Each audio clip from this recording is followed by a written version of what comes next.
Bismillahirrahmanirrahim. Mari kita doakan beliau. Nasallallahu aladzim rabbal asyaladi ma yashfihu shifaan la yughadiru saqama la ba'sa tahurun insyaallah. Semoga sehat selalu dan semoga suaranya datang kembali menggelegar dan membahana. Suaranya mengingatkan saya kepada Iwan Fals. Tetapi enggak ada Iwannya, jadi tertinggal Falsnya doang. Tentunya senang sekali kita pada kesempatan hari ini akhirnya berkesempatan datang walaupun di saat yang sangat terbatas, akhirnya menginjakkan kaki di masjid kembali Husnul Khatimah. Kalau tidak salah, saya datang ke sini terakhir 7 tahun yang lalu, kalau tidak salah. Kalau tidak salah, saya ingatnya itu 7 tahun yang lalu. Saat itu kalau tidak salah anak saya baru 5 ya, sekarang sudah 8 ya. Masya Allahnya biasa aja.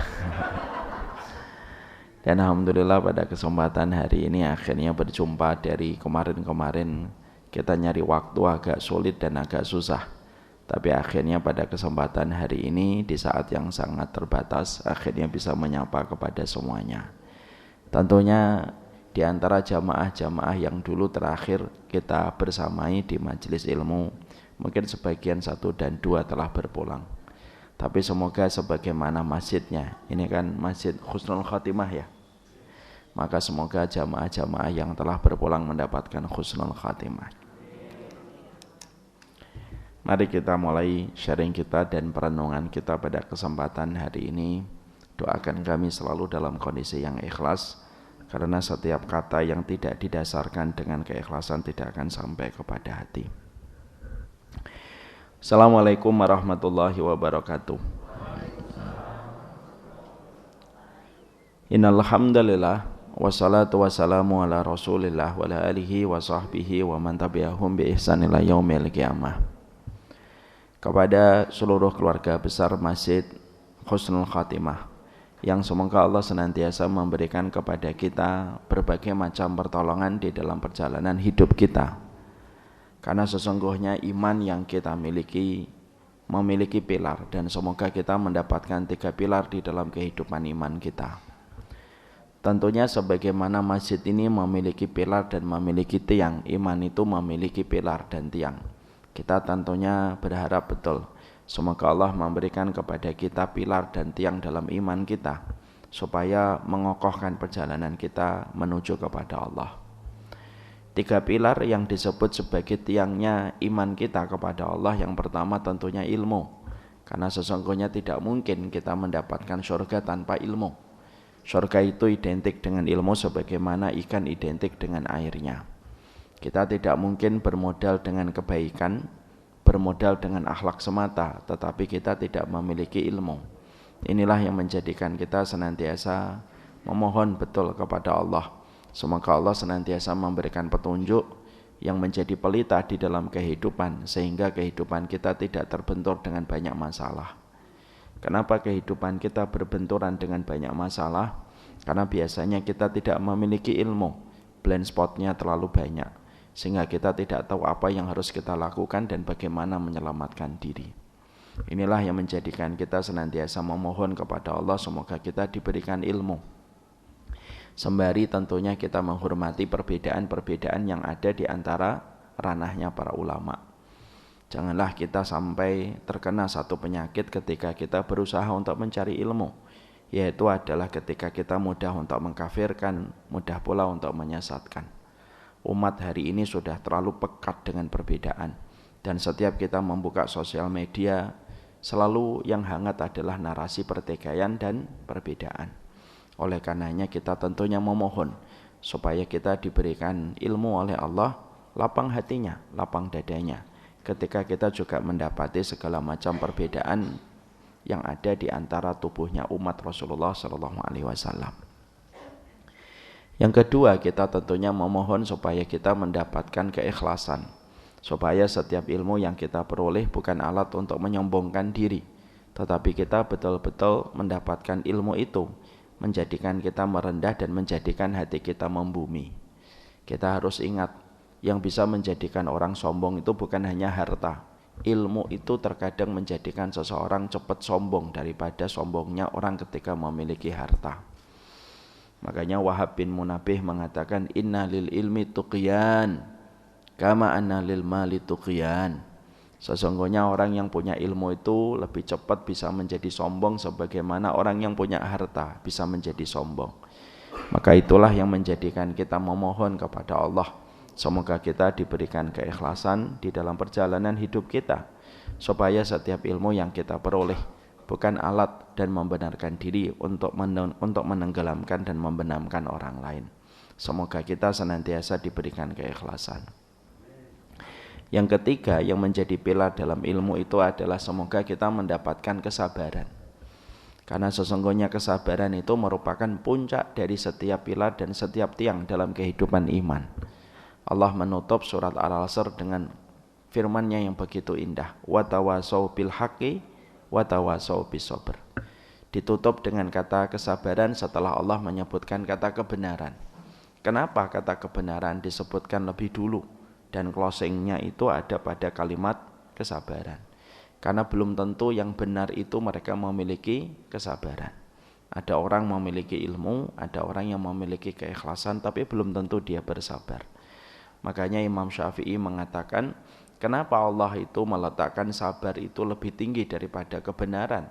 Karena mereka yang berjalan di atas kebenaran belum tentu mereka bersabar.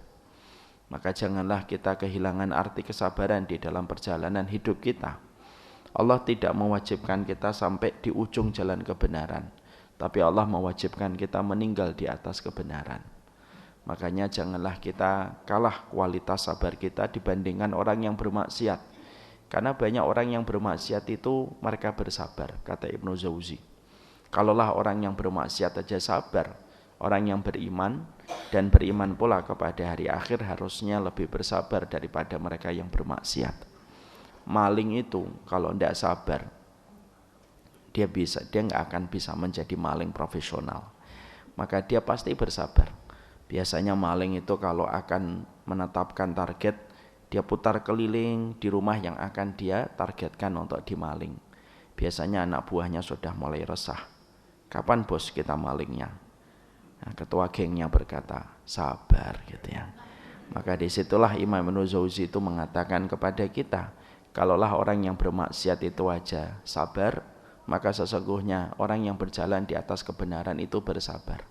Ibu-ibu, kalau ibu-ibu melihat ada wanita PSK bersabar sama pelanggannya, walaupun dia melakukan tindakan paling dibenci oleh Allah setelah kesyirikan, yaitu berzina, harusnya ibu-ibu lebih bersabar kepada suami. Bapak-bapak, kalau bapak-bapak mengetahui banyak orang yang bermaksiat dan mereka bersabar dengan kemaksiatannya, kita pun harusnya lebih sabar terhadap keluarga yang Allah anugerahkan di dalam kehidupan kita.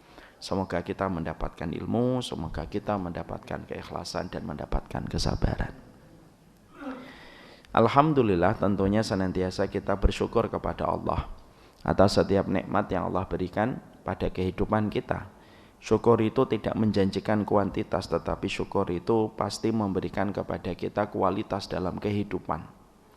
Saya kurang setuju, saya kurang srek kalau setiap perintah agama itu dibawa kepada konteks materialisme. Melakukan ini nanti kaya, melakukan ini nanti kaya. Agama kita bukan agama materialisme untuk membangun istana yang indah pada kehidupan di dunia.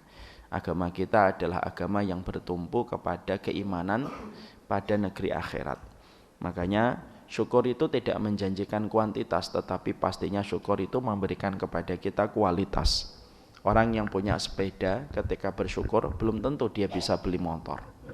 Orang yang beli motor ketika dia bersyukur belum tentu dia bisa beli mobil. Banyak sekali orang yang saya kenal begitu solih, sepanjang hidupnya dia bersyukur, tapi sampai dia menutup mata dia tidak bisa membeli mobil. Karena memang syukur itu tidak menjanjikan kuantitas, tetapi syukur itu memberikan kepada kita kualitas di dalam kehidupan. Makanya orang yang bersyukur ketika punya motor, nikmatnya itu lebih besar daripada mereka yang punya mobil ketika tidak disikapi dengan hati yang bersyukur. Nah, itulah yang menjadikan kita paham bersyukur kepada Allah itu memberikan kepada kita kualitas. Mungkin ada yang bertanya, Ustadz, kualitas apa yang Allah berikan kepada mereka yang senantiasa bersyukur? Maka setidaknya ada 4, Pak, Ibu, yang nanti Allah berikan kepada kita kalau kita menjadi orang yang bersyukur kepada Allah di dalam kehidupan kita. Maka reward ini, 4 poin reward ini Allah berikan kepada mereka yang bersyukur. Yang pertama, siapapun di antara kita yang bersyukur, kalau syukur kita diterima, Allah akan memberikan kepada kita harta yang sifatnya mengawetkan, dan Allah menyelamatkan kita dari harta yang merusak. Karena harta itu dibagi menjadi 2. Ada harta yang mengawetkan, ada harta yang sifatnya merusak. Harta yang merusak itu penjelasannya secara sederhana. Ada orang yang mendapatkan 100 juta tetapi dijadikan kebutuhannya 300 juta. Maka itu merupakan harta yang merusak. Ketika dia mendapatkan 100 juta, mobilnya hancur, anaknya masuk rumah sakit, dan berbagai macam musibah yang tidak pernah berhenti silih berganti datang, maka itu harta yang merusak. Ada orang yang terkadang mendapatkan harta 1 miliar tetapi suaminya berzina, itu harta yang merusak. Ada orang yang mendapatkan harta 5 miliar tetapi istrinya tidak takzim kepadanya dan tidak pernah menampakkan terima kasih kepada suaminya, itu harta yang merusak. Ada orang yang mendapatkan 4 miliar tetapi anaknya ketika mendengar suara derap langkah bapaknya langsung dia membanting pintu dan mengunci pintu kamarnya, itu harta yang merusak. Dan banyak di antara kita selalu meminta volume tetapi kita lupa meminta kualitasnya. Makanya siapapun kita harus sadar harta itu sifatnya ada 2, dan hanya mereka yang belajar yang memahami status dalam setiap harta. Ada harta yang kedua, ada harta yang sifatnya mengawetkan. Harta yang sifatnya mengawetkan itu mungkin terkadang dia tidak terlalu banyak. Kadang-kadang cuma 10 juta, kadang cuma 15 juta, tetapi terasa cukup, dijadikan kebutuhannya lebih kecil daripada setiap pendapatan yang dia peroleh. Mungkin dia mendapatkan cuma UMR 5 juta, tapi anaknya itu sangat cinta kepada bapaknya, dan ketika bapaknya pulang dari kantor, pulang dari pabrik gitu ya, sang anak begitu ceria menyambut bapaknya. Mungkin hartanya cuma UMR 5 juta, tapi istrinya patuh kepada setiap apapun yang dikatakan oleh suaminya. Mungkin hartanya 5 juta, tapi dijadikan kebutuhannya 3 juta. 1 juta dia bisa untuk infak, 1 juta dia bisa beli cilok dan es coklat di perempatan jalan. 500.000 nabung umroh insya Allah. Maka itu namanya harta yang sifatnya mengawetkan. Maka kita terkadang meminta volumenya, tetapi kita lupa untuk meminta status harta kita kepada Allah. Makanya Masya Allah Bapak dan Ibu, lebih baik kita mendapatkan harta 2 miliar yang mengawetkan daripada 1 miliar yang merusak. Yang paling ketawa ibu-ibu, jadi ketahuan banget ini keinginan. Maka di situ kita mendapatkan bahwasanya kualitas harta yang Allah berikan kepada kita itu harta yang sifatnya mengawetkan kalau kita bersyukur. Yang kedua, kualitas kita akan dapatkan ketika kita betul-betul bersyukur kepada Allah. Allah akan menjadikan kepada kita bahwasanya pikiran kita itu diselamatkan dari sesuatu yang Allah benci. Apa pikiran yang Allah paling benci pada kehidupan kita? Bukan hanya pikiran ketika kita seorang manusia, naudzubillah min dzalik, berpikir mesum. Itu dibenci oleh Allah. Tapi termasuk pikiran yang sangat dibenci oleh Allah adalah pikiran yang kita tidak pernah berhenti untuk menghitung harta kita. Dari 500 kapan 700, dari 700 kapan menjadi 1 miliar, dari 1 miliar kapan 1,5 miliar, dari 1,5 miliar kapan 2 miliar, dan tidak ada habisnya. Dan itulah salah satu pikiran yang terkadang bisa muncul walaupun orangnya berjubah, walaupun orangnya mungkin bergamis, walaupun orangnya mungkin celananya di atas mata kaki dan jenggotnya panjang. Karena sesungguhnya apa? Pikiran materialisme itu tidak ada yang mengetahui kecuali antara dirinya dengan Allah. Orang kalau sudah tidak diridhoi oleh Allah, maka dijadikan pikirannya itu kacau, dan pikirannya hanya tertuju pada sesuatu yang pasti akan dia tinggalkan, yaitu tentang masalah hartanya, dan dia tidak pernah selesai dengan menghitung hartanya. Dia menjadi akuntan paling detail dan akuntan paling bakhil kalau sudah menghitung hartanya. Dan dia begitu berat untuk mengeluarkannya. Maka itulah yang disampaikan oleh Allah di dalam satu ayat yang sering kita ulang-ulang hafalan kita. Alladzi jama'a malau wa addadah. Orang ngumpulin dihitung, orang ngumpulin dihitung, orang ngumpulin dihitung. Tidak ada habisnya. 5 miliar, kapan 6 miliar? 6 miliar datang, kapan 7 miliar? Sehatnya dikorbankan, anak dikorbankan, keluarga dikorbankan hanya untuk mengejar dari 5 ke 6, 6 ke 7, 7 ke 8. Yang sejatinya kalaupun sudah dikumpulkan, ketika waktunya kematian datang, dia tinggalkan. Dan dia harus bertanggung jawab terhadap 7 miliar yang dia kumpulkan sepanjang hidup. Orang kalau syukurnya diterima, Pak, dijadikan pikirannya itu menuju kepada sesuatu yang lebih besar daripada urusan dunia. Siapapun yang keluar dari lingkaran dunia maka dia telah dewasa. Karena dunia ini permainan. Dan siapapun yang keluar dari permainan berarti dia telah dewasa. Tapi siapapun masih di sini, di putaran ini, maka dia masih anak kecil kalau di dalam bahasa kehidupan akhirat.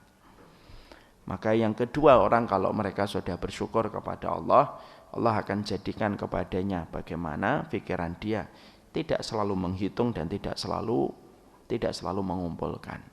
Ini bukan berarti kita tidak boleh menghitung sama sekali harta kita, bolehlah. Ya, jangan sampai salah memahaminya. Nanti kalau kita transaksi jual beli dikembalikan, ini Pak kembaliannya 95, dihitung Pak, oh enggak usah, jangan gitu. Tapi kita tetap menghitung pada porsinya. Dan itu yang kedua. Kalau syukur kita diterima sama Allah, Allah akan memberikan kepada kita pikiran untuk tidak menghitung harta dan mengumpulkan setiap waktunya. Yang ketiga, orang kalau sudah bersyukur kepada Allah, dijadikan dia tidak hanya sibuk di dalam urusan dunia, tetapi dijadikan dia mampu menata perjalanan hidupnya dengan pembahasan-pembahasan besar pada kehidupan akhiratnya. Dia tetap berjalan dan dia tetap menuju kepada masjid, dia tetap bisa memperhatikan masalah Palestina, dia tetap bisa memperhatikan masalah dakwah. Kenapa? Karena pada dasarnya orang yang ketika syukurnya itu diterima oleh Allah, dijadikan bagaimana dia memiliki planning-planning yang dia persiapkan untuk kehidupan akhiratnya. Maaf ya Ibu dan Bapak, apa artinya IP anak kita kumlot, tapi anak kita tidak pernah menjadi bagian absensi barisan jamaah di masjid? Apa artinya anak kita kumlot, tapi akhirnya kita juga tidak pernah mendapatkan anak kita membantu dakwah? Ada orang yang datang ke kantor saya Pak, terus berkata, harusnya dakwah itu begini Ustaz. Saya bilang, apa yang sudah kita kontribusikan Pak? Kalau hanya untuk mengkoreksi dakwah, gampang lah setiap orang. Tapi kita semuanya harus mengevaluasi. Makanya orang kalau sudah bersyukur kepada Allah, maka sesungguhnya ketika kita bersyukur kepada Allah, kita akan dijadikan oleh Allah kegiatan demi kegiatan yang kita lakukan bukan hanya tertuju dan terseret kepada arus industrial. Tapi kita juga berpikir tentang masjid, gimana ya masjid ini bisa menjadi masjid yang makmur? Bagaimana ya Palestina? Bagaimana ya dakwah ya? Bagaimana ya menghadapi judi online gitu. Maka orang yang semacam itu hanya mereka yang ketika syukurnya sudah diterima oleh Allah, disibukkan dia dalam perkara yang jauh lebih baik pada kehidupan akhiratnya. Dan yang keempat, yang kita harus pahami kalau kita betul-betul bersyukur kepada Allah, kualitas kehidupan kita nanti diberikan oleh Allah, yaitu adalah bagaimana kita diberikan kecukupan oleh Allah di dalam kehidupan ini. Tidak ada yang bisa memberikan kepada kita kecukupan kecuali adalah Allah. Ya. Yang banyak belum tentu cukup, yang kurang belum tentu, yang miskin belum tentu kurang. Tetapi kecukupan itu miliknya Allah semata. Bisa jadi ada orang yang gajinya sedikit tetapi mencukupi, tapi bisa jadi ada orang yang memiliki harta yang banyak tetapi belum tentu dia mendapatkan kecukupan. Nah inilah yang menjadikan kita memahami betul sesungguhnya di dalam kehidupan kita, kenapa kita harus senantiasa menata kesyukuran kita. Sabar tanpa tepi, syukur tanpa tapi pada kehidupan kita. Karena syukur itu mempengaruhi pengaruh besar di dalam kehidupan. Dijadikan kita mendapatkan harta yang mencukupi, dijadikan yang kedua, kita akan dijadikan pikiran kita tidak selalu menghitung, dijadikan bagaimana planning kita untuk kehidupan akhirat lebih baik, dan dijadikan kita mendapatkan kecukupan di balik harta yang kita peroleh. Inilah yang menjadikan kita bersyukur. Semoga kita menjadi hamba yang bersyukur, dan semoga kita ditetapkan sebagai hamba yang mendapatkan rahmat dengan kesyukuran kita. Amin insyaallah. Bapak dan Ibu yang semoga Allah rahmati, kalau kita menjelaskan tentang kebahagiaan, tentunya setiap orang itu ingin merasa bahagia. Tidak ada manusia pada kehidupan ini kecuali dia ingin merasakan arti kebahagiaan. Baik dia tinggal di timur ataupun tinggal di barat, utara dan selatan, maka tidak ada yang tidak ingin mendapatkan kebahagiaan. Bahagia itu kalau menjadi tujuan sebagian besar manusia pada kehidupan, tentunya bahagia itu memiliki definisi yang banyak. Tapi salah satu definisi yang membuat saya kagum adalah definisi yang sederhana. Bahagia itu sebenarnya simpel dan sederhana. Bahagia itu ketika kita dihindarkan dari berbagai macam musibah, dihindarkan dari berbagai macam kemalangan dan berbagai macam kesialan yang ada pada kehidupan kita. Karena siapapun yang diselamatkan dari kesialan dan diselamatkan dari kemalangan, maka sebenarnya dia mudah untuk bahagia. Karena kalau kita mendapatkan musibah, biasanya kalau kita mendapatkan musibah terkuras energi kita, terkuras waktu kita, dan biasanya akan meninggalkan kesedihan di dalam hati kita. Itulah kita ketika mendapatkan musibah. Setelah kita memahami bahwasanya kebahagiaan itu adalah ketika kita terhindar dari berbagai macam musibah, maka kita harus paham bahwasanya musibah yang hadir pada kehidupan manusia itu tidak hanya sekedar takdirnya Allah pada kehidupan kita.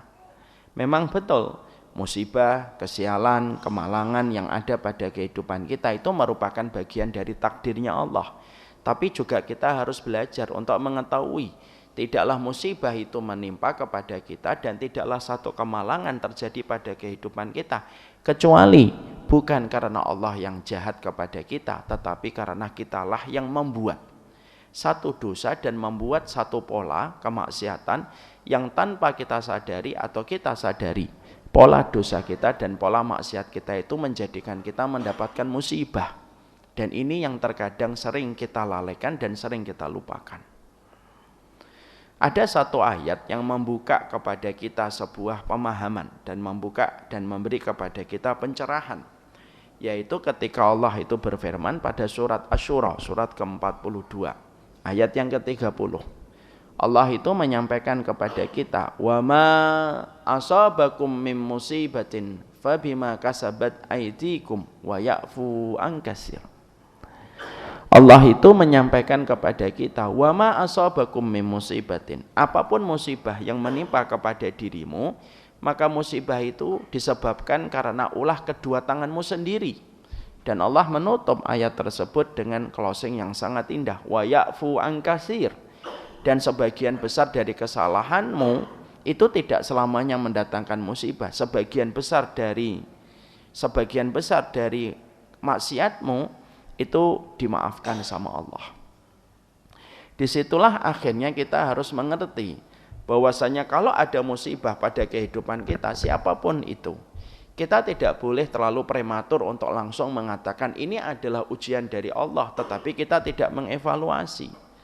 Karena apa? Karena kesalahan di dalam akidah Ahlussunnah wal Jamaah. Kalau ada orang mendapatkan musibah, ketika ada orang mendapatkan kemalangan, lalu dia cepat sekali menyimpulkan secara prematur bahwasanya setiap kemalangan itu merupakan ujian datang dari Allah, maka dia tidak akan pernah mengevaluasi dan pelajaran hidup akan terhenti setelah kita tidak mau mengevaluasi dan mengkoreksi apa yang pernah kita lalui di dalam kehidupan. Kita ambilkan sebuah analogi yang sederhana. Kalau ada sebuah perusahaan, ternyata dia menutup perusahaannya di tahun 2024 dengan defisit angka 1 miliar. Lalu owner perusahaan tersebut mengatakan ya sudahlah, kita ini mendapatkan ujian. Lalu tidak mengadakan evaluasi terhadap defisit yang mereka hadapi pada saat tahun 2024. Mungkin tahun 2025, 2026 dia akan mengalami defisit yang lebih besar daripada sebelumnya. Karena apa? Karena tidak mengevaluasi.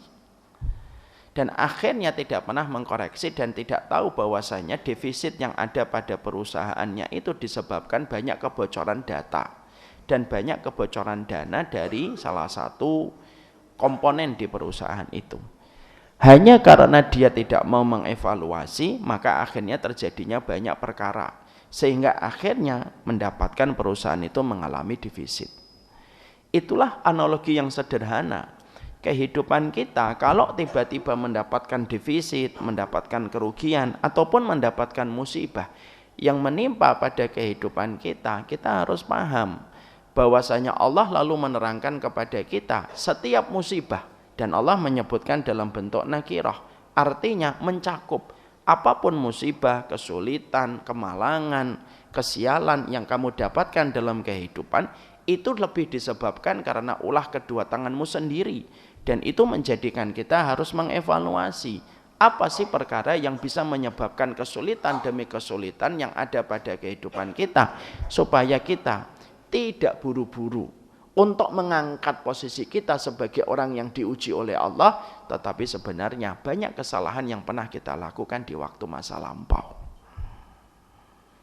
Karena begitulah algoritma kehidupan orang yang beriman. Makanya kalau ada seorang ibu ketika dia mendapati anaknya durhaka kepadanya, memang betul itu ujian, tapi ibu itu juga harus mengevaluasi. Jangan-jangan saya durhaka kepada anak sebelum anak durhaka kepada saya. Kalau ada seorang suami mendapatkan istrinya membantah apa yang dikatakan kepadanya, memang betul itu ujian. Tapi bisa jadi ada kesalahan yang dia berikan pada harta yang dia suapkan kepada istrinya. Lalu harta yang dia suapkan kepada istrinya membentuk daging, dan daging ini ketika terbentuk dari harta yang haram tidak bisa menjadikan istrinya bisa memenuhi panggilan dari sang suami dalam ketaatan. Karena semua itu terjadi karena ada algoritmanya. Dan Allah tidak mungkin menetapkan kehidupan kita tanpa algoritma, tanpa pola, itu tidak mungkin. Semua yang ada di alam semesta ini punya pola. Enggak ada polanya. Sampai air punya pola, angin punya pola yang dipelajari dalam ilmu pengetahuan. Dan sesungguhnya kehidupan orang beriman pun punya pola. Allah turunkan Quran supaya kita membaca petunjuk, dan salah satu pola kehidupan yang diterangkan Quran di dalam kehidupan kita, simple. Musibah yang menimpa kamu itu ya karena perbuatan kamu sendiri. Supaya tidak ada lagi orang yang suka menyalahkan Allah, dan tidak ada orang yang suka mengatakan Allah itu jahat. Bukan Allah yang jahat, kamu yang berlaku dosa. Tanpa kamu sadari, dosa-dosa tertentu mengundang musibah dan kemalangan di dalam kehidupan. Ada satu kisah nyata seorang ulama besar namanya Muhammad bin Sirin. Tahu Muhammad bin Sirin? Insya Allah tidak tahu. Beliau ulama. Muhammad bin Sirin ini ulama besar. Beliau pedagang madu. Muhammad bin Sirin ini ketika di masa tua, beliau kelilit utang dan tidak mampu membayar hutangnya. Dan ketika tidak mampu membayar hutangnya, beliau ditangkap lalu beliau dijebloskan itu ke dalam penjara. Ketika beliau di balik jeruji besi, Muhammad bin Sirin tidak langsung menegaskan dirinya sebagai orang beriman. Ya, saya orang beriman. Ujiannya banyak. Tidak begitu. Muhammad bin Sirin itu langsung berpikir, dosa apa ya yang aku lakukan sampai Allah menjebloskan aku ke dalam penjara ketika aku punya hutang dan tidak bisa membayar hutang. Maka ketika itu difikirkan Muhammad bin Sirin sampai berhari-hari. Sampai akhirnya memorinya Muhammad bin Sirin rahimahullahu ta'ala terbang ke sekitar 40 tahun yang lalu. Ketika pada waktu muda dia pernah melihat seorang pemuda yang lain sedang terlilit utang, lalu dia membulinya dengan kalimat bercanda. Dengan mengatakan, ya gharim, anak muda yang banyak hutang. Dan kalimat itu ketika sudah terucap, naik ke langit, menempel pada pintu-pintu langit, dan takdir Allah kepada Muhammad bin Sirin tidak lepas dari apa yang pernah dia ucapkan. Akhirnya Muhammad bin Sirin akhirnya dijebloskan ke dalam penjara ketika punya utang. Tapi musibah yang didapatkan Muhammad bin Sirin bukan semata-mata itu ujian semata. Memang betul itu ujian untuk meningkatkan derajat. Tapi pola terjadinya musibah itu memiliki sebuah pola. Karena dosa yang pernah dilakukan ketika membeli orang. Ketika banyak utang. Itu semuanya itu berjalan semacam itu. Ada ulama lagi, yaitu Imam Makhul. Imam Makhul ini ulama besar, Pak. Bapak kalau membaca perkataan Sa'id bin Musayyib nanti akan tahu siapa itu Imam Makhul. Imam Makhul itu pernah beliau itu, Pak, beberapa malam itu tidak bisa menangis ketika di dalam tahajudnya. Ulama besar dari kalangan salafus salih tidak bisa nangis. Dan mereka itu tahu kalau mereka sholat malam tidak bisa nangis itu musibah, Pak. Ya. Maka dia 1 hari nggak nangis, 2 hari nggak nangis, 3 hari nggak nangis, 4 hari nggak nangis, sampai 3 minggu nggak nangis dia dalam sholat tahajudnya. Maka Makhul itu berkata, kenapa ya, dosa apa kok sampai saya nggak bisa nangis, padahal dulunya saya bisa terbiasa meneteskan air mata ketika saya sholat bermunajat kepada Allah dalam sholat tahajud. Sampai 3 pekan terus setiap malam dia tuh berusaha nangis, tapi nggak bisa nangis, Pak. Sampai akhirnya ketika melewati 1 bulan, barulah akhirnya Imam Makhul itu menyadari dosa apa yang pernah dilakukan olehnya, sampai akhirnya dia dijadikan oleh Allah tidak bisa nangis. Apa dosanya? Dosanya itu ketika Imam Makhul sekitar 1 bulan yang lalu lebih, beliau pernah sholat di masjid jami, di masjid besar. Ketika beliau sedang sholat di masjid jami atau di masjid besar, pada waktu itu sholat duhur. Ketika sedang sholat duhur, ada seseorang yang ada di sampingnya sholat, lalu menangis terseduh-seduh. Maka dia menangis. Imam Makhul pada saat itu langsung suudon di dalam hatinya. Langsung berkata, mau nangis kok siang-siang. Nangis kok ketika matahari lagi terang-terangnya dilihat banyak orang. Berpotensi riya. Kalau kayak gitu, kalau mau nangis tuh nanti malam ketika nggak ada orang. Itu hanya dipikirkan oleh Makhul di dalam hatinya, Pak. Dan itu tidak dituliskan dalam WhatsApp, apalagi status, ya kan? Karena belum ada WhatsApp. Maka ketika dia berpikir orang ini menangis di siang hari dan harusnya nangis itu tengah malam gitu loh. Kan kadang-kadang kita suka diuji dengan prasangka kan kalau ngelihat sesuatu. Makanya maaf saya nggak suka sosial media itu kadang-kadang menjadikan kita jadi berat untuk berprasangka baik. Makanya akhirnya Makhul itu menyadari, oh ya Allah, saya pernah berprasangka buruk, menuduh orang itu riya ketika dia nangis di siang hari. Mungkin itu yang menjadikan Allah tidak melembutkan hatiku dan tidak bisa nangis. Akhirnya Imam Makhul datang kembali kepada masjid itu, dicari orang tersebut dan ketemu, Pak. Dan ketika ketemu, maka Makhul ini meminta maaf kepadanya, meminta keridhoannya. Dan setelah meminta keridhoannya, orang itu memberikan ridho kepada Makhul hari pertama setelah dia mendapatkan keridhoan.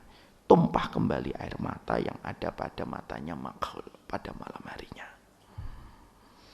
Jadi ternyata kesulitan demi kesulitan yang hadir pada kehidupan kita itu bukan Allah yang jahat, tapi kita yang melakukan perkara-perkara yang tanpa kita sadari membenturkan kita dengan musibah dan akhirnya menjadikan kita susah bahagia di dalam kehidupan. Maka inilah yang menjadikan kita harus memahami betul apa perkara-perkara yang harus kita evaluasi, apa perkara-perkara yang harus kita lihat di dalam kehidupan kita, supaya betul-betul kita itu mengetahui, supaya kita itu memahami pada kehidupan kita, perkara apa yang bisa membuat kesialan di dalam kehidupan, karena sungguh sialnya kita itu bukan Allah yang berbuat ketika mendatangkan sial, tapi sungguh kesialan itu datang. Salah satunya disebabkan dari apa yang pernah kita perbuat lalu menyulitkan pada kehidupan kita. Dan kita tidak boleh berhenti mengevaluasi dan mengintrospeksi. Makanya ada kisah riwayat yang sangat terkenal bagaimana seorang Umar bin Khattab radhiyallahu anhu, beliau itu didatangi oleh orang tua sembari dia itu menarik anaknya secara kasar. Orang tua itu lalu berkata kepada Umar bin Khattab sebagai Amirul Mukminin dan mengatakan, "Wahai Amirul Mukminin, sesungguhnya anak ini durhaka kepadaku." Umar bin Khattab langsung marah kepada anak tersebut dan mengatakan kepada anak itu, "Bagaimana kamu itu durhaka kepada orang tuanya?" Setelah Umar bin Khattab menyampaikan semuanya kepada anak tersebut, anak itu mendengar gitu. Maka setelah selesai mendapatkan itu, maka anak itu lalu mengatakan kepada Umar bin Khattab. Umar bin Khattab lalu mendapatkan sebuah pernyataan dari anak itu. Anak itu mengatakan, "Halil walad haqqun ala walidihi." Apakah setiap anak itu punya hak atas orang tuanya? Maka Umar bin Khattab itu mengatakan, iya, setiap anak itu punya hak atas orang tuanya. Apa haknya anak kepada orang tuanya? Maka di situ Umar bin Khattab menyebutkan 3. Memberikan seorang ibu yang mukminah, memberikan nama yang di dalamnya ada doa, dan memberikan kepadanya pengajaran di dalam mengetahui dan mengimani Al-Quran dan Al-Hadis. Lalu anak itu mengatakan kepada Umar bin Khattab, "Bapakku ini tidak memberikan kepadaku nama yang di dalamnya ada doa. Namaku Ju'lan, gak ada nama, gak ada doanya. Yang kedua, ibuku Majusi yang menyembah kepada api dan tidak beriman kepada Allah. Dan yang ketiga, bapakku ini tidak pernah mengajariku satu huruf yang ada di dalam Al-Quran dan satu huruf pun yang ada di dalam Al-Hadis." Maka ketika itu disampaikan oleh sang anak, seketika pada saat itu Umar bin Khattab itu langsung berbalik marah kepada bapaknya dan mengatakan kepada bapaknya, "Kamu telah durhaka kepada anakmu sebelum anakmu durhaka kepada dirimu." Maka disinilah yang menjadikan kita akhirnya paham kesialan demi kesialan yang terjadi pada kehidupan kita itu bukan karena Allah yang berencana untuk menyulitkan kita, tetapi kesialan demi kesialan yang hadir pada kehidupan kita itu disebabkan karena dosa-dosa tertentu yang kita lakukan tanpa kita sadari. Dosa-dosa itu memberikan kesulitan dan memberikan kemalangan di dalam kehidupan kita. Sekarang mari kita bahas, kalau kehidupan kita hari ini hidupnya terasa sial, pasti ada dosa-dosa yang kita lakukan. Sekarang mari kita bahas, apa dosa-dosa yang kiranya bisa mendatangkan kesulitan di dalam kehidupan kita. Walaupun pada dasarnya semua dosa itu mendatangkan kesulitan pada kehidupan kita. Tapi ada dosa-dosa yang secara spesifik itu disebutkan betul-betul mendatangkan kesulitan di dalam kehidupan kita. Dan kita akan pelajari 10 dosa yang terasa bisa membuat hidup sial.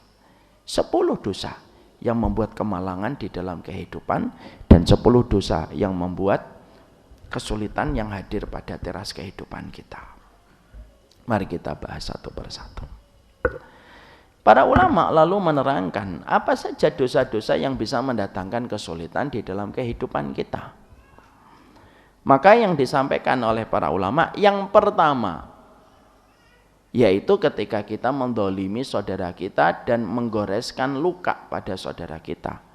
Maka setiap kedoliman, setiap luka, setiap kekecewaan yang kita berikan kepada saudara kita berpotensi besar menghadirkan kesulitan yang hadir pada kehidupan kita. Ini yang pertama. Sebelum saya sampaikan poin yang pertama, saya perlu sampaikan Bapak dan Ibu, sunnah itu intinya adalah bagaimana kita bisa mendatangkan keselamatan bagi saudara kita. Makanya Bapak dan Ibu tidak pernah mendapati satu perintah agama yang betul-betul menekankan kita untuk memberikan keselamatan kepada orang lain kecuali adalah Islam. Bapak dan Ibu, kita ini dikondisikan untuk bersaudara supaya kita tidak saling mendolimi dan tidak saling menyakiti. Kenapa kita kalau sholat soft itu disuruh untuk rapat? Bahkan kalau mampu bahu bertemu dengan bahu, kaki ketemu dengan kelingking kaki. Kenapa? Supaya kita mudah bersaudara sebagaimana hati kita akan mudah bersaudara ketika setiap sholat itu kita mudah untuk berdekatan. Makanya imam itu kalau mengkondisikan sholat itu dalam jamaahnya, maka imam itu mengatakan apa? Sawu wala takhtalifu fatakhtalifa qulubahum. Ayo rapat, luruskan, jangan berselisih. Berselisihnya hati kalian itu, berselisihnya shaf kalian itu menyebabkan berselisihnya hati kalian. Kita disuruh supaya kita saling bersaudara di dalam sholat. Kenapa kita disuruh untuk memuliakan tetangga? Supaya tidak nyakitin tetangga. Kenapa kita disuruh untuk ngomong yang baik? Kalau tidak bisa ngomong yang baik, diem. Supaya perkataan kita tidak membuat kecewa dan sedih orang lain. Bahkan maaf, sampai urusan ketika kita masak sekalipun, sunnah itu mengintervensi dapur kita. Kalau kamu masak daging, perbanyaklah kuahnya. Kenapa kita kalau masak daging disunahkan untuk memperbanyak kuah? Supaya kita bisa berbagi tetangga dan tetangga kita tidak tersakiti dengan bau tanpa mendapatkan dan mencicipi apa yang kita masak. Ini bukan berarti bapak dan ibu ngasih kuahnya doang ya. Masak apa pak? Masak mie rebus. Ini apa pak? Ini kuahnya pak. Lah minyak mana? Minyak buat kami sekeluarga. Enggak gitu. Lu sampai urusan dapur diintervensi di dalam sunnah itu supaya kamu enggak ngentik-ngentik tetanggamu. Sampai ketika kita duduk bertiga, enggak boleh nyakitin orang. Ini penting ya, ketika sekarang lagi narasi pertikaian itu luar biasa. Kita ini bertiga aja enggak boleh nyakitin orang. Bapak kalau bertiga, maka enggak boleh bapak berbisik-bisik dengan teman satunya dan teman satunya enggak diajak bisik-bisik. Kan saya nggak ngomongin dia Ustaz, saya lagi nyetor surat Al-Lahab gitu misalkan. Tetap nggak boleh, walaupun kamu tidak ngomongin dia. Kenapa? Supaya tidak menyakiti.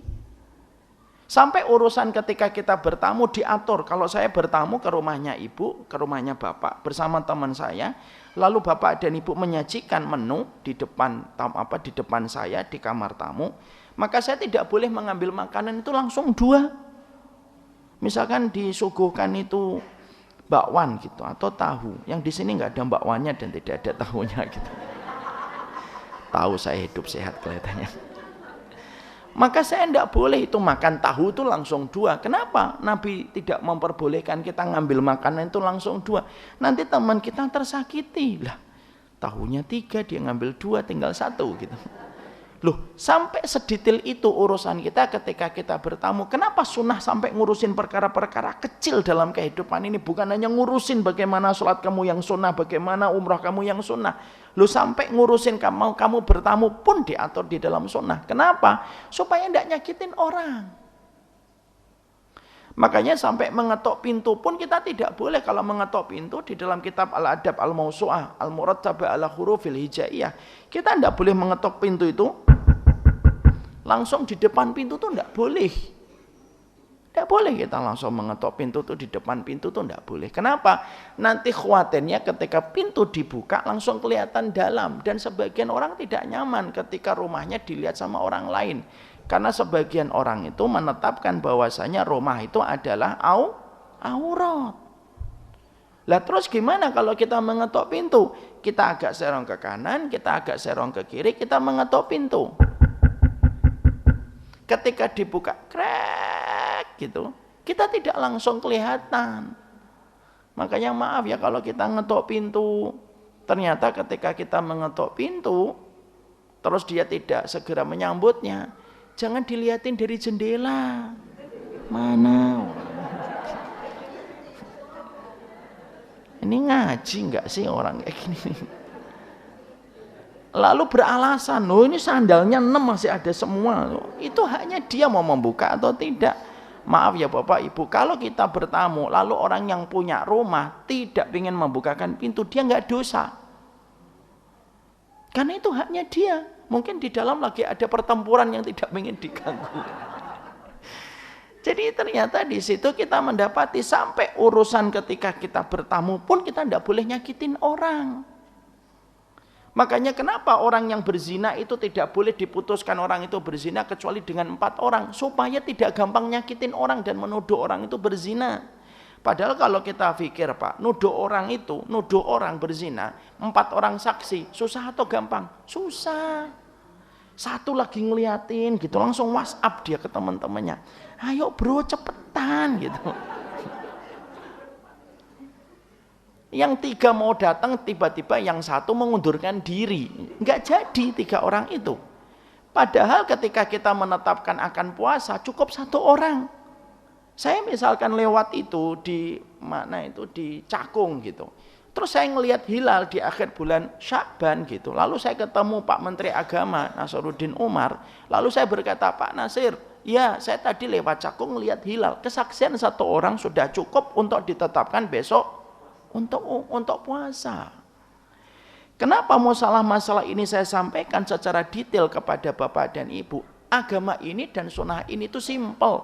Jangan nyakitin orang. Karena kalau sudah menyakitin orang, apa yang kita lakukan ketika menyakiti orang itu mendatangkan kesulitan di dalam kehidupan kita. Makanya akhirnya dalam pembahasan ini ada kata-kata dan kisah bagus yang disampaikan oleh Imam Adz-Dzahabi. Imam Adz-Dzahabi itu menceritakan sebuah kisah nyata ketika beliau ingin menyampaikan kepada kita. Tidaklah kesulitan yang kamu jumpai kecuali kamu pernah berbuat kesulitan kepada orang lain. Maka akhirnya disampaikan dalam satu kisah nyata. Dalam kisah nyata disampaikan oleh Imam Adz-Dzahabi, ulama besar Pak. Imam Adz-Dzahabi itu pernah merekam sebuah kisah nyata. Ada seorang nelayan di pinggir pantai, habis dia melaut, dia mendapatkan ikan besar Pak. Saking istimewanya ikan itu biasanya dia itu jual. Tapi pada saat ketika ikan itu terasa istimewa, dia tidak ingin menjual ikan itu. Maka dia bersenandung saking senangnya dapat ikan itu untuk hadiah buat keluarganya. Ketika lagi jalan di pinggir pantai dengan perasaan yang bersukacita gitu, tiba-tiba lewatlah orang yang besar, punya jabatan, punya kekuasaan, dan dia membawa centengnya, membawa bodyguardnya. Ditawar ikan itu, kamas samak, berapa ikan itu? La abi'u, saya tidak jual. Kamas saman, berapa ikannya? Wala abi'u, saya enggak jual. Berapa ikannya? Saya enggak jual. Pukul cedet, jatuh orang tersebut, diambil ikannya. Ketika diambil ikannya, dibawa pulang, dimasak sama keluarganya. Maka pada saat ketika makan tersebut, akhirnya dia makan tanpa disadari dia tertancap durinya. Ketika tertancap durinya, dia menganggap itu luka kecil dan luka biasa. Semalaman ternyata dia tidak bisa tidur karena merasakan nyeri di jempolnya. Pagi harinya dia sudah melihat hitam itu di jempolnya. Segeralah dia datang ke tabib, dan ketika tabib memeriksa, tabib mengatakan, ini sudah berapa lama lukanya? Baru tadi malam. Tidak mungkin kalau tadi malam. Baru tadi malam lukanya. Lalu sang tabib berkata, maaf saya harus mengatakan, jempolmu telah membusuk. Dan harus dipotong jempolmu. Singkat ceritanya akhirnya dipotong jempolnya. Dalam kondisi sedih dia pulang. Dalam kondisi masih kesakitan. Di rumah ternyata telapak tangannya mulai menghitam membesar. Ketika menghitam membesar gitu, segera dia datang hari berikutnya kepada sang tabib. Sang tabib lebih kaget lagi karena baru saja kemarin memotong jempolnya. Lalu didapatkan luka ini sudah datang ke sini dan harus dipotong.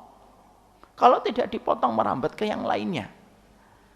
Akhirnya dipotonglah itu pergelangan tangannya. Ketika pulang disangka sudah selesai, ternyata pergelangan tangan itu naik lagi ke lengannya ini, menghitam.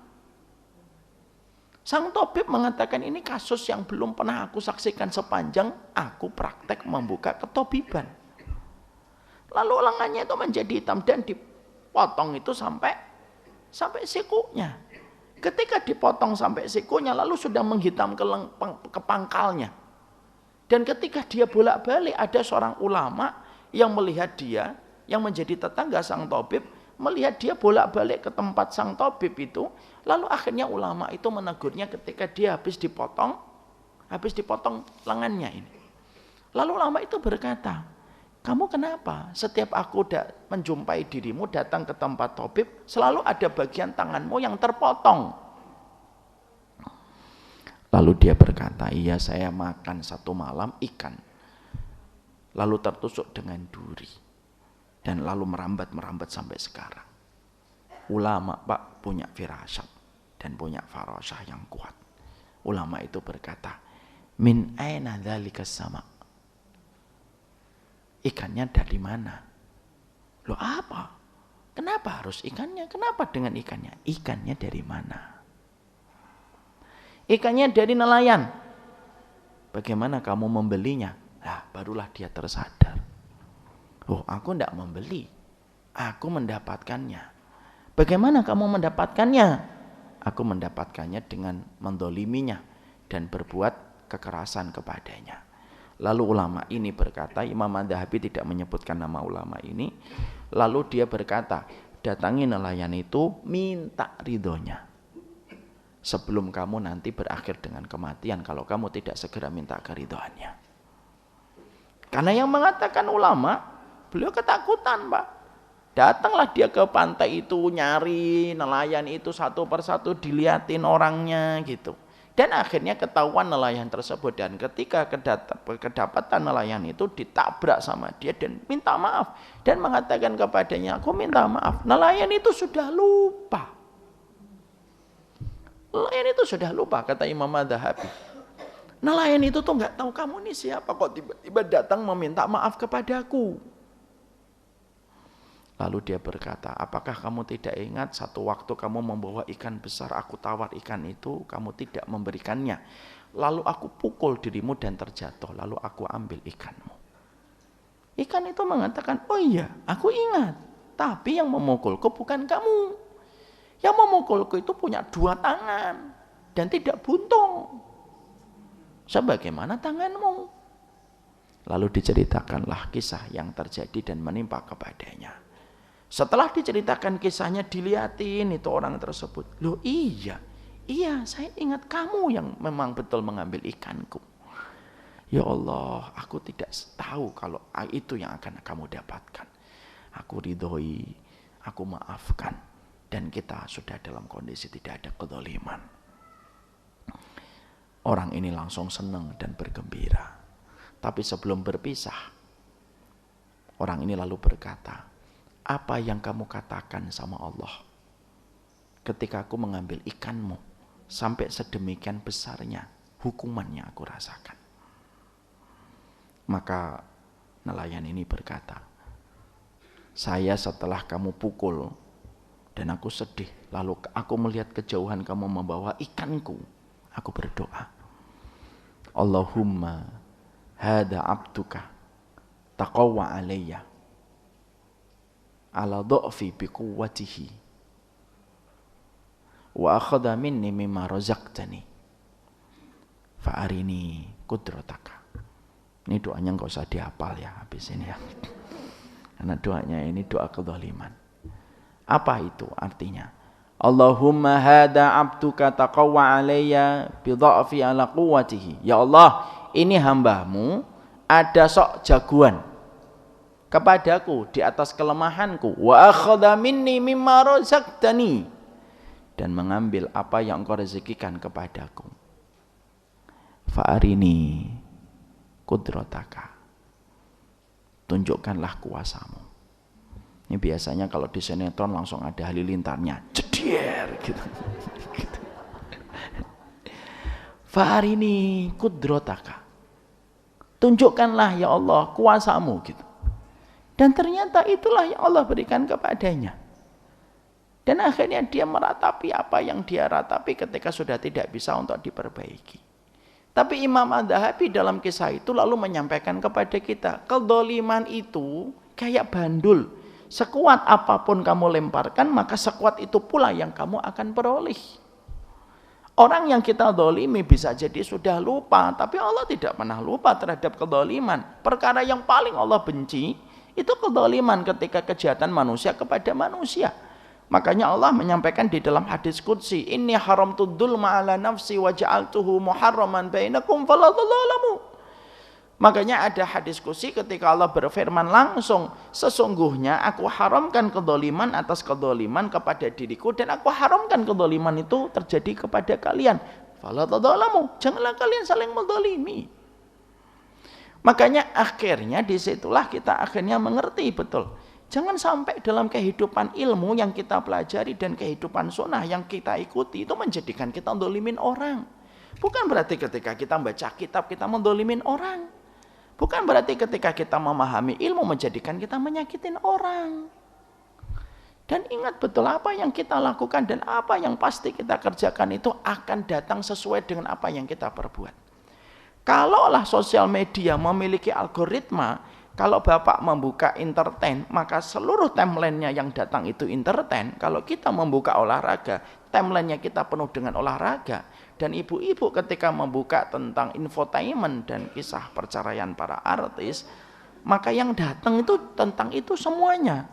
Kenapa kok yang memenuhi timeline kita itu biasa yang kita lihat? Karena begitulah algoritma di dalam sosial media. Kalaulah sosial media memiliki pola, hidup ini memiliki pola. Dan Allah sudah katakan kepada kehidupan kita, jangan saling mendolimi. Agama ini diturunkan supaya kita tidak saling mendolimi sebenarnya. Walaupun hari ini kita sedih sekali, orang itu banyak sekali mendolimi atas nama ilmu dan atas nama perbedaan para ulama. Sampai kapan kita saling nyakitin saudara-saudara kita? Makanya akhirnya kita ingat pula kepada apa yang pernah terjadi kepada Sa'ad bin Abi Waqqas. Sa'ad bin Abi Waqqas itu seorang sahabat, Pak, yang dijamin dengan surga. Dan beliau itu kalau sudah berdoa, sebelum turun tangannya sudah dikabulkan oleh Allah. Tidak main-main ini. Beliau kalau masih hidup pasti bapak dan ibu berkerumun di rumahnya. Dan tidak ada yang ngaji di Husnul Khatimah. Sa'ad bin Abi Waqqas itu kalau sudah berdoa paling mustajab. Kenapa beliau paling mustajab doanya di antara seluruh para sahabat yang berjumlah 114 sampai 140 ribu para sahabat itu? Karena Sa'ad bin Abi Waqqas tidak pernah makan kecuali ngecek sanad dari makanannya. Ada kurma, dia tanya dulu, ini kurma dari siapa? Dari siapa? Dari siapa? Dari siapa? Dari siapa? Dari siapa? Siapa yang nanam? Kalau sudah tahu bersih baru dimakan.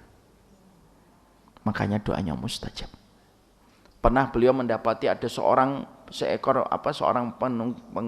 penunggang kuda mencela Ali bin Abi Thalib. Lalu datang Sa'ad bin Abi Waqqas, pamannya Rasulullah beliau ini, dan termasuk 10 sahabat yang dijamin surga.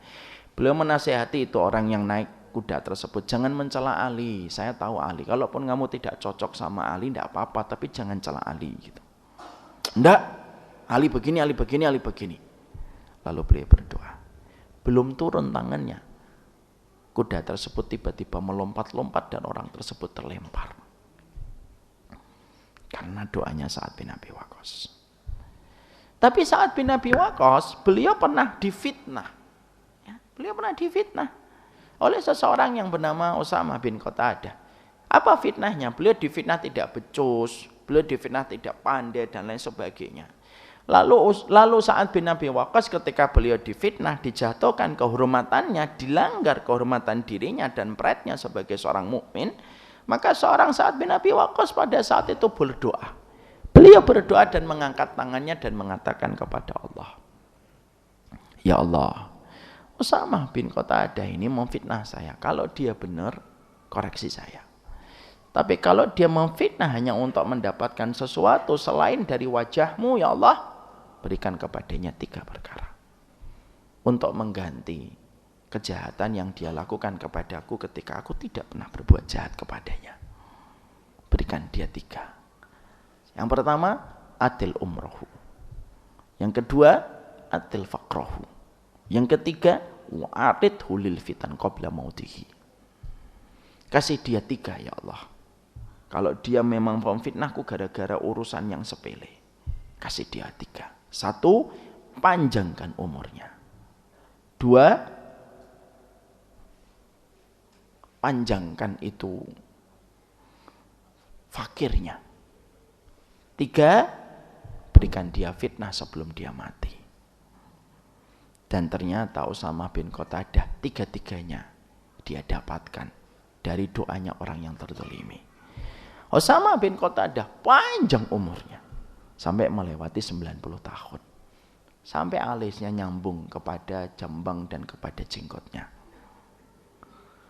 atil faqrahu, fakir, dia nggak punya rumah saking miskinnya, dan dia tidur di emperan-emperan pasar. Yang ketiga, wa'aridhu lil fitan, berikan kepadanya dia fitnah sebelum dia mati.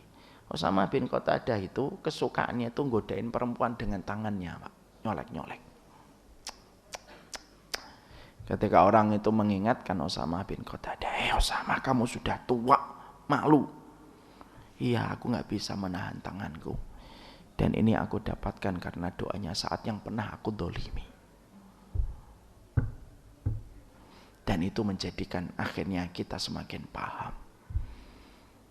Kesulitan itu hadir pada kehidupan kita itu ya karena kita yang membuat kesulitan orang. Hasan bin Sabit, seorang sahabat Nabi, Pak. Beliau penyairnya Rasulullah. Pernah beliau tergelincir ikut-ikutan framing bahwasanya Ibunda Aisyah itu berzina. Ikut-ikutan beliau. Akhirnya ikut-ikutan beliau memfitnah, oh ya Aisyah berzina dengan Sofwan bin Mu'attal. Kepleset, Pak, ditipu sama orang munafik. Maka Ibunda Aisyah itu terluka sekali dengan tuduhan dia berzina. Itu tuduhan yang sama sekali tidak berdasar. Lalu pada saat ketika Hasan bin Sabit menginjak usia 50 tahun lebih, pada saat itulah Hasan bin Sabit itu tiba-tiba buta. Dan ketika Ibunda Aisyah diceritakan tentang butanya Hasan bin Sabit, Ibunda Aisyah berkomentar, moga-moga itu menghapuskan dosanya ketika pernah menuduhku berzina dengan Sofwan bin Mu'attal. Itulah kesulitan, Pak. Jangan nyulitin orang, jangan dolimin orang, banyak-banyak minta maaf, ngajilah, tidak usah nyakitin orang. Hari ini sedih, Pak, narasinya itu, yang sono mengatakan Wahabi, yang sono mengatakan Ahlul Bid'ah. Terus-terusan, sampai kapan? Dah selesai kita. Nyakitin orang, nyoret-nyoret orang. Setelah itu kita juga nyesat-nyesatin orang dengan begitu gampang. Dah selesai kalau kayak gitu. Makanya saya sering bercanda, kayak saya ini bingung, Pak. Kadang dituduh Wahabi, kadang dituduh Ahlul Bid'ah gitu. Makanya saya kadang-kadang tuh bercanda, saya minta kepastian dong, saya ini Wahabi atau Ahlul Bid'ah sih gitu. Enggak jelas saya ini kadang-kadang gitu. Ngapain kita nyakitin orang, Pak? Makanya sesungguhnya jangan sampailah kita nyakitin di jalan, enggak usah nyakitin.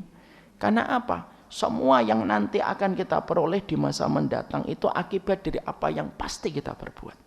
Enggak mungkin Allah tiba-tiba, "Oi, kamu dapat ini ya," tapi enggak ada polanya. Enggak mungkin, Pak. Gak mungkin Allah menetapkan takdir dan menetapkan kejadian yang ada di atas muka bumi ini tanpa pola.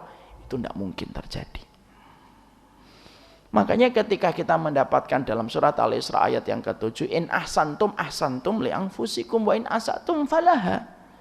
Makanya betul kalau sampai kita mendapati, kalau kamu berbuat baik, kamu sedang berbuat baik sama dirimu sendiri. Kalau kamu sedang berbuat jahat, ya untuk kamu sendiri yang nanti kamu akan peroleh. Karena semuanya itu kita yang nanti akan menghadapinya dan merasakan akibat dari apa yang kita perbuat. Kita berbuat baik pun pasti akan datang kebaikan. Kita berbuat jahat pun itu yang akan mendatangkan kepada kita berbagai macam kesulitan di dalam kehidupan. Ya. Jangan sampai kita di dalam kehidupan ini berbuat jahat. Utang yang belum dibayar, bayar. Pernah nyakitin orang dengan tuduhan kita, minta maaf. Sebelum semuanya itu akan menjadi penyesalan besar pada kehidupan kita dan kehidupan kelak kita di akhirat. Saya tutup dengan kisah nyata, Pak. Ini berpijak kepada surat Al-Isra ayat yang ke-7. Saya ini pernah jalan sendirian, qadarullah nggak sama tim, ke Jakarta, pulang. Pas ketika pulang, saya mau masuk ke Pancoran, Pak. Bapak dan Ibu tentunya paham masuk Pancoran ini, kisah sudah sering saya sampaikan dan saya terus menyampaikan kisah ini supaya kita mendapatkan atmosfernya yang bagus sekali. Ketika saya mau pulang ke Bekasi, maka pada saat saya ngelewatin pintu Pancoran. Pintu Pancoran itu kan cuma 2 ruas, Pak. Yang satu mengarah kemana? yang satu mengarah ke Pancoran, yang satu masuk ke pintu tol. Dan tentunya kita orang Bekasi, insya Allah kota yang sangat indah ini gitu. Makanya saya mengambil ruas paling kanan di depan tendian situ. Antri dari bawah ke atas, naik flyover, turun flyover. Tiba-tiba Pak, lagi enak-enaknya kita lagi ngantri, tiba-tiba ada mobil dari sebelah kiri, ruas kedua yang harusnya menuju ke Pancoran. Tiba-tiba berhenti memberikan sen kanan. Satu mobil di depan saya beberapa mobil di depan saya enggak ngasih, dua mobil setelah itu enggak ngasih, tiga mobil enggak ngasih. Sebentar lagi giliran saya, Pak. Pada saat itu ada dua bisikan di dalam kepala saya. Yang pertama, jangan ngasih, enak aja. Enggak mau antri, enggak mau nunggu, seenak udelnya dan lain sebagainya. Itu bisikan pertama. Bisikan yang kedua, enggak kasih. Mungkin dia belum pernah datang lewat pintu tol Pancoran. Mungkin belum tahu kalau antrinya harus dari belakang. Mungkin dia baru punya mobil, jadi belum tahu. Kira-kira saya mengambil bisikan yang pertama atau kedua, Pak? Yang kedua dong, kan kelihatan wajah saya. Kan kelihatan saya orangnya bersabar. Ini contoh aja. Insya Allah wala uzaki nafsi 'alallahi ahada. Saya tidak bermaksud mensucikan siapapun dan diri saya di hadapan Allah. Naudzubillahi min dzalik. Enggak, saya cuma cerita saja. Saking baiknya Allah. Saya ngambil kedua dong. Saya berhenti, saya injek rem, saya kasih lampu dim. Dia akhirnya masuk. Dia nyampaikan terima kasih. Pakai klakson. Din. Saya jawab dong. Din gitu. Ini saya ingat betul Pak, persis kejadiannya. Qadarullah satu waktu saya jalan-jalan ke Jakarta Utara ngajak istri saya, Pak. Karena pada saat itu, maaf ya Pak, saya agak sedikit keluar dari tema. Istri itu kadang-kadang bosan di rumah, Pak. Loh, saya ngomong Pak gini nih. Jadi kalau istri kita banting pintu itu bukan karena durhaka sama Bapak. Penat ya di rumah. Benar. Makanya ajaklah istri kita keluar. Kalau bahasanya Imam Ahmad itu bagus banget. Istri itu adalah tawananmu. Perlakukanlah istrimu dengan sebaik-baik perawatan. Karena apa? Tawanan Pak. Semenjak nikah sama kita kemana-mana minta izin. Ya atau tidak? Kemana-mana yang dicari anak itu pasti istri kita Pak. Dan dia nggak nyari bapaknya walaupun 2 bulan nggak pulang. Makanya anak kita kalau kehilangan kaos kaki pasti yang ditelepon, mah kaos kakinya mana? Kenapa dia nggak nanya bapaknya? Karena dasi bapaknya sudah 4 tahun hilang. Keras banget ibu. Maka istri kita itu sebenarnya suka penat gitu. Makanya Nabi itu pribadi yang sering ngajak istrinya keluar. Sampai mau perang aja ngajak istri Nabi itu. Itu bahasa love language-nya wanita itu sering diajak keluar. Makanya kalau bapak dapetin istrinya sudah masam-masam Pak, ayo beli bensin gitu. Beli bensin aja di situ. Udah seneng Pak dia Pak, beli es coklat aja udah gembira dia. Kepalanya udah begini-begini nanti. Maka kembali ke tadi, saya ngajak istri saya, ayo makan ikan yuk gitu. Di Jakarta Utara berdua ya, karena seringnya saya tuh berdua. Kalau pas lagi dalam kondisi-kondisi tertentu untuk menjaga kualitas sayangnya kita. Namanya 8 anak Pak, kalau dibawa terus pening juga gitu. Makanya kalau saya umroh sama 8 anak itu kerjaan saya selain talbiyah itu menghitung anak gitu.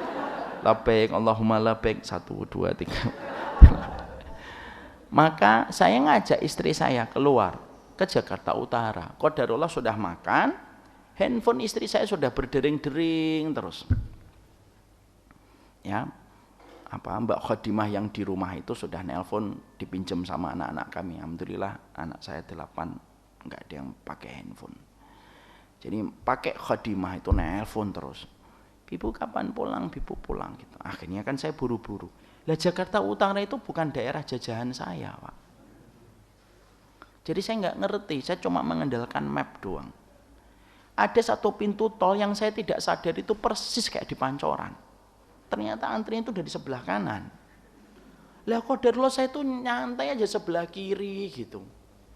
Dan ternyata ketika saya sadar, loh ini harus ke kanan gitu. Saya sempat bingung gitu.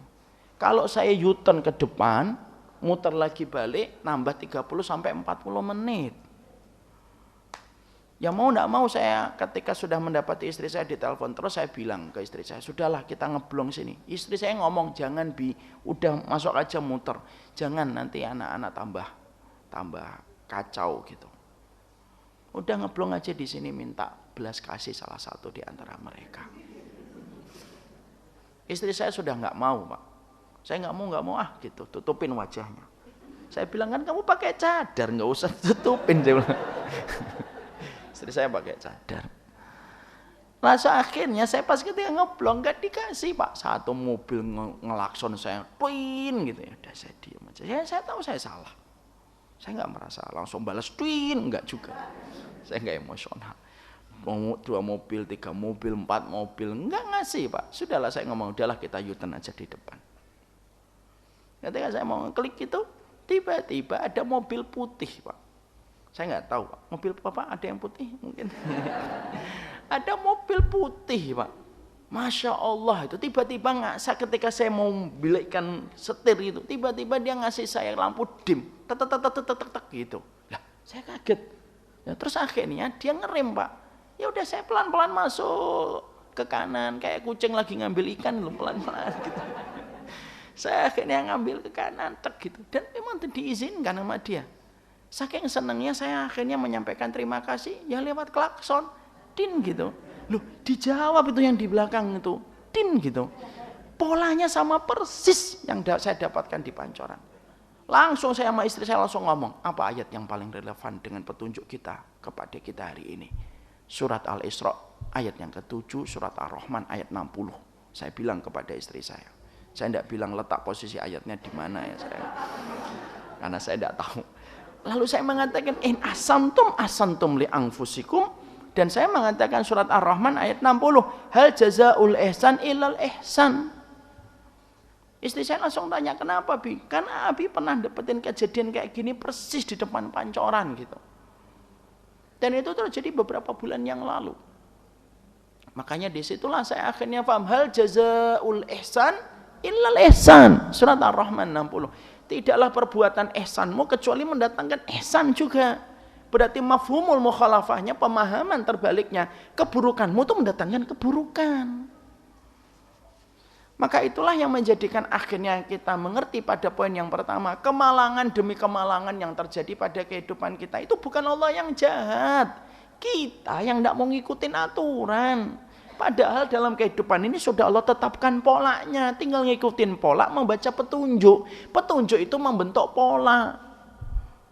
Tapi ternyata kita tidak mau membaca petunjuk. Dan akhirnya apa? Kemalangan itulah yang kita peroleh dan kita dapatkan di dalam kehidupan kita.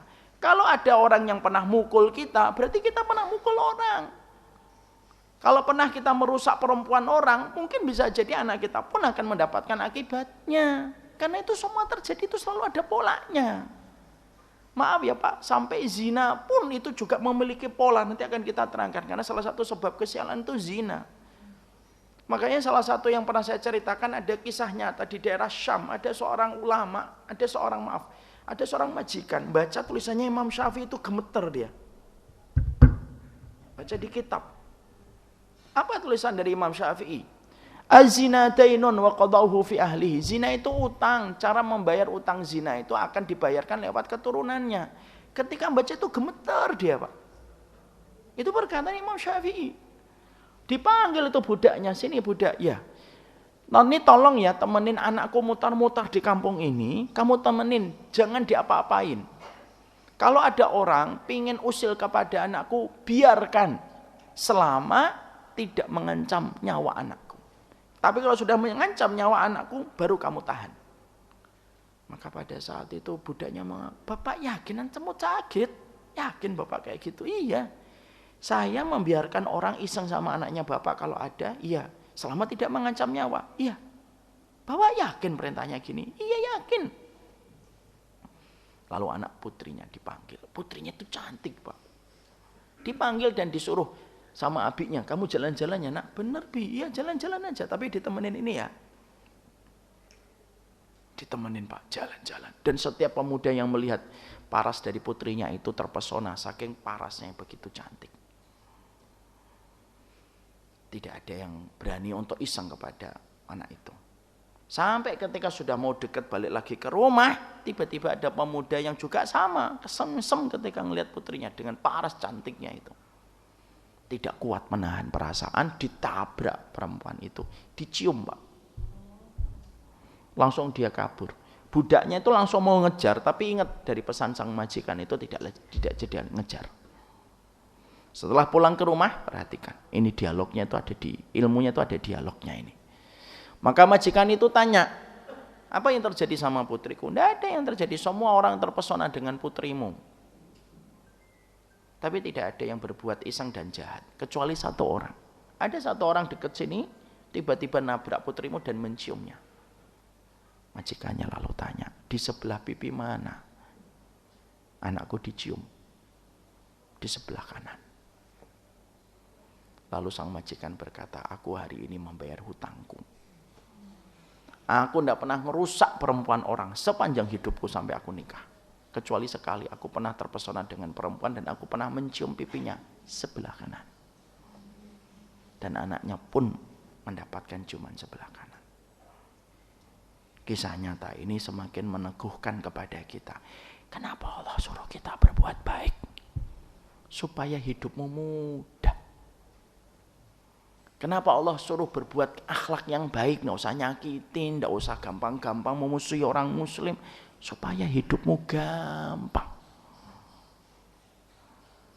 Dan itulah yang kita pahami. Kesialan dan kemalangan dalam hidup yang pertama disebabkan karena kita pernah mendolimi orang lain. Paham di sini Bapak dan Ibu? Ini yang pertama. Yang kedua, yang ketiga, keempat, kelima, kapan-kapan kita bahas insya Allah. Udah jam 9, jangan mendolimi saya. Dan sudah 1,5 jam tadi disampaikan materinya, insya Allah. Tadi kita pagi banget ya, 7:30 mulainya. Saya memang agak punya waktu yang sangat terbatas sekali, karena 9:30 ada kajian, bukan kajian, ada satu pertemuan di tempat yang lain. Semoga Allah merahmati dan memberkahi kita. Semoga Bapak dan Ibu di Masjid Husnul Khatimah selalu mendapatkan keberkahan, dan semoga kita senantiasa mampu menjaga diri kita untuk tidak menyakiti sesama saudara muslim. Barakallahu fikum. Ada yang tidak mau bertanya? Nah, kelihatannya tidak ada yang bertanya. Alhamdulillah, ini yang dapat kita sampaikan di dalam kajian kita pada kesempatan hari ini. Insya Allah, kalaulah ada air pump di PDAM, pastilah kita insya Allah berjumpa kembali dengan izin Allah. Kan nggak mungkin kalaulah ada sumur kan, kalau ada air di sumur, karena sudah nggak ada sumur sekarang. Nah, kalaulah ada air di PDAM, insya Allah kita berjumpa dengan izin Allah. Barakallahu fikum, ini yang dapat saya sampaikan. Wassallallahu ala nabiyina Muhammad walhamdulillahirabbil alamin. Subhanakallahumma wa bihamdika asyhadu an la ilaha illa anta astaghfiruka wa atubu ilaika. Assalamualaikum warahmatullahi wabarakatuh.